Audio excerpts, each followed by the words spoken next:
administration under President Biden, he has now started holding a series of town halls, most recently in Florida, to talk with people about what Trump is doing here and to try to save Social Security. Governor O'Malley, it's a pleasure to have you here. Thanks for coming back tonight.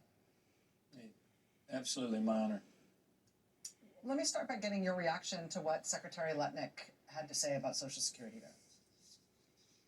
Well, it's pretty obvious that this is a man who's never really sat with people on, either side of the glass or on the phone and listening to people call. Rachel, Social Security is a lifeline to millions of Americans. 40% of all seniors living alone depend entirely upon Social Security to keep themselves out of poverty, this earned benefit they work their whole lives to earn. The cavalier disregard, utter ignorance of how so many Americans live on a day-to-day basis is stunning, is appalling, and is a cruel-heartedness in the center of our government that we've never seen before as Americans. This happens at a time when these discussions are not in a vacuum. These discussions are happening as they are announcing plans to shut field offices all over the country. They are announcing policy changes that simultaneously will force millions of people who don't currently have to go in person to a physical field office to have to do so. They're firing thousands of employees.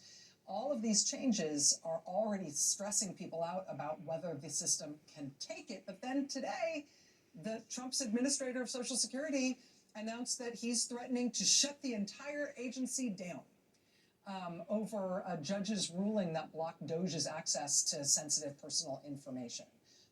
What do you make of that threat, and what should Americans watching this at home right now who are concerned make of it?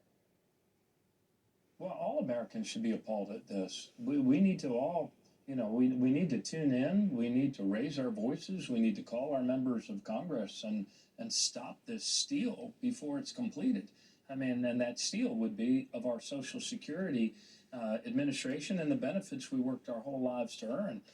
They put this man in charge of Social Security not because he had ever supervised even a division of Social Security. I'm not sure I knew him when I worked there.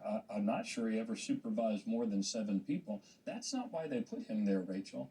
They put him there because he would do whatever the DOJ team told him to do, regardless of the legalities of it, which is why the judge did what she did. But it's clear here, they are doing everything they can as quickly as they can to break this agency from within, to kneecap its ability to serve its customers so that they can sour the public on this agency that people have come to trust and depend upon.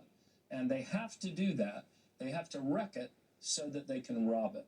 What exactly they want to do with the $2.7 trillion there, I do not know. But I do know this from having led these really courageous, hardworking men and women across the nation who serve Americans every single day and treat them with dignity and respect, notwithstanding the workload. Everything that they are doing is to break this agency's ability to serve the public. And people should be rightly outraged. They have worked their whole lives for these benefits. They have worked over generations to make sure that they could be there for their own kids and grandkids. And what's going on right now at Social Security is absolutely appalling. I do believe they've probably already taken 90% of the actions necessary to crater this agency, to push it into a position of total system collapse. And people should be outraged. They should be turning out in droves. And all of us need to be speaking up. This should be the Bunker Hill upon which the Democratic Party is willing to die, because this cuts into the heart of who we are as a people.